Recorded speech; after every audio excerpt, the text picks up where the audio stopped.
Good morning and नमस्कार और स्वागत है आपका हमारे चैनल में जिसका नाम है लर्न विद जॉय।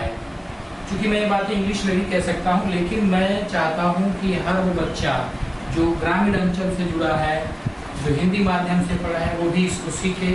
तो आज हम आपको पढ़ाने जा रहे हैं नरेशन।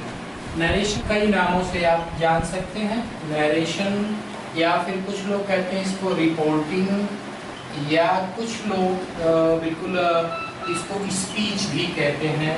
स्पीच यानी कि अभिव्यक्ति और रिपोर्टिंग यानी कि सूचना।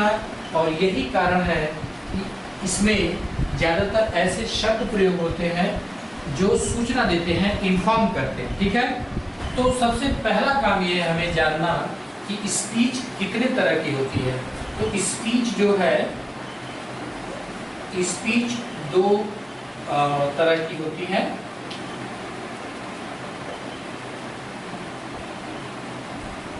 डायरेक्ट स्पीच और दूसरी जो होती है वो इनडायरेक्ट स्पीच। तो इनडायरेक्ट स्पीच, डायरेक्ट यानी कि प्रत्यक्ष और इनडायरेक्ट यानी कि अप्रत्यक्ष। कई बार आप लोग सुने होंगे, कुछ लोग अपनी लैंग्वेज में बात करते हैं, डायरेक्ट जाकर उनको मुंह को कह दिए, यानी कि जब वक्ता के डायरेक्ट यानी कि प्रत्यक्ष रूप से उसी के शब्द को उसी के शब्द में बोलना, यानी कि डायरेक्ट स्पीच के जब स्पीकर के, यानी स्पीकर कौन, जो बोलता है, स्पीकर के कथन को यानी कि स्टेटमेंट को, जब स्पीकर के कथन को उसी के शब्द में, यानी कि वो जो बोल रहा है उसी के शब्द में, या यूं कह सकते हैं कि ज्यों का त्यों, ज्यों का त्यों, जो हमारे वहां कहा जाता है कि जैसे बोलो सो इसे, है ना, ज्यों का लिख देते हैं, तो वह क्या हो जाता है, वह स्पीच डायरेक्ट स्पीच हो जाता है। क्या हो जाता है, डायरेक्ट स्पीच हो जाता है। जैसे डायरेक्ट स्पीच लिखते हैं यहाँ, डायरेक्ट, ही सेड, कॉमा, यही inverted comma, my name is Murari. तो ये डायरेक्ट स्पीच है। आप देखेंगे डायरेक्ट, इसके दो पार्ट्स होते हैं। ये आप देखेंगे, ये जो चिन्ह दिख रहा है इसको इन्वर्टेड कॉमा कहते हैं, ये इन्वर्टेड कॉमा है और ये आपका फुल स्टॉप। तो जो इन्वर्टेड कॉमा के बाहर है इसको कहते हैं रिपोर्टिंग वर्ब। रिपोर्टिंग वर्ब यानी कि सूचना देने वाली क्रिया, किस क्रिया से आपको सूचना प्राप्त हो रही है। और जो इन्वर्टेड कॉमा के अंदर है वो है रिपोर्टेड स्पीच, यानी कि रिपोर्ट दे दी गई है। स्पीच का मतलब वैसे ही भाषण या अभिव्यक्ति होती है। तो ये डायरेक्ट सेंटेंस कहलाता है। यानी कि अब जो है उसने कहा या उसने बताया मेरा नाम मुरारी है, तो अब ये डायरेक्ट सेंटेंस हो गया। अब जैसा कि आप जान गए, डायरेक्ट सेंटेंस के दो भाग हो गए, रिपोर्टिंग वर्ब और रिपोर्टेड स्पीच।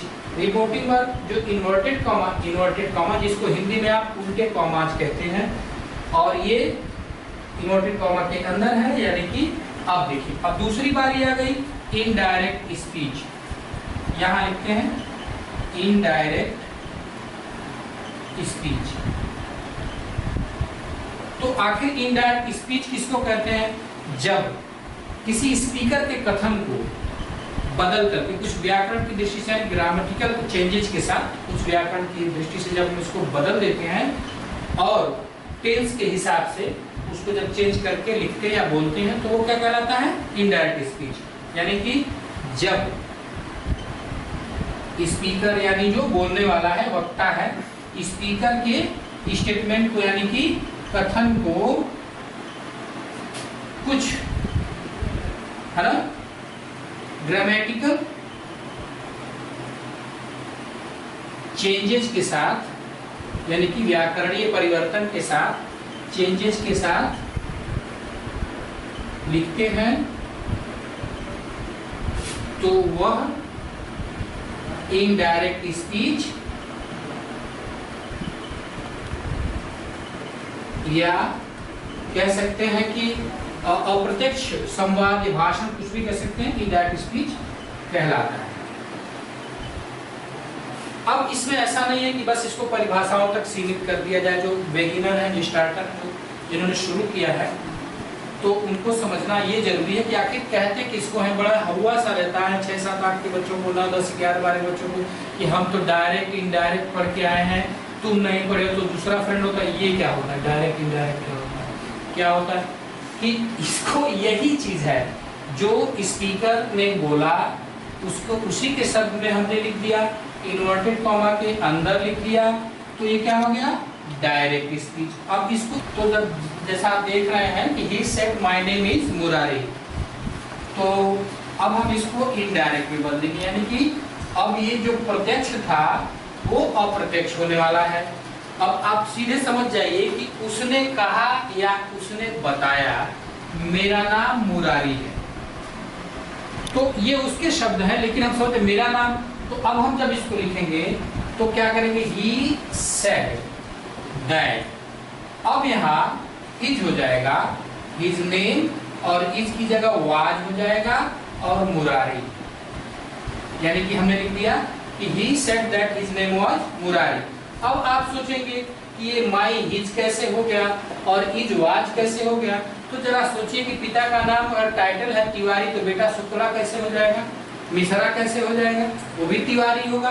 यानी कि जब रिपोर्टिंग वर्ब जो है आपका पास्ट टेंस में है तो रिपोर्टेड स्पीच प्रेजेंट में है, तो जब बाप तिवारी तो बेटा मिश्रा नहीं, बेटा भी तिवारी होगा, यानी कि ये पास्ट होगा। और मुरारी जो है वो थर्ड पर्सन के रूप में लिया जाएगा। जैसे जो बोलता है वो फर्स्ट, जिससे बोलता है वो सेकंड, और जिसके विषय में बोलता है वो थर्ड। मैं फर्स्ट हूँ, तुम सेकंड हो, वो थर्ड है।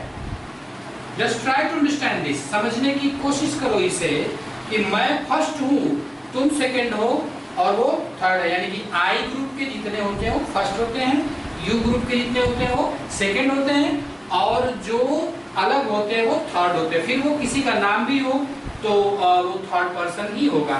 जैसे मेरा नाम उपेंद्र तिवारी है, अगर मैंने लिख दिया कि he said my name is Upendra Tiwari, तो अब मैं थोड़ी कहूँगा कि he said my name is Upendra Tiwari, मैं यहाँ हूँ, नहीं, नाम ले लिया वो थर्ड हो गया। यानी कि अब क्या होता है, ये देखिए क्या तब्दीलियां की हमने, क्या चेंजेस किए हैं। तो यहाँ इन्वर्टेड कॉमा की जगह कंजक्शन दैट का प्रयोग है, क्योंकि यह सेंटेंस असत्य साधारण वाक्य है। और जो रिपोर्टेड स्पीच का फर्स्ट पर्सन प्रोनाउन है, यानी कि प्रथम पुरुष सर्वनाम जो है वो बदल जाता है सब्जेक्ट के अनुसार, यानी कि ये आपका सब्जेक्ट है इसके अनुसार, यानी कि ही का पोसेसिव होता है जो वो हिज होता है। इस तरह से ये आपका हिज हो गया, और इज की जगह वाज हो गया, क्योंकि ये पास्ट में है तो ये भी पास्ट में होना ही चाहिए। तो आपको ये कैसा लग रहा है, किस तरह से आप समझ पा रहे हैं, क्या मैं आपको समझा पा रहा हूँ? इसको जल्दी से लाइक करेंगे, कमेंट करेंगे, सब्सक्राइब भी करेंगे और अगले वीडियो का इंतजार करेंगे। धन्यवाद।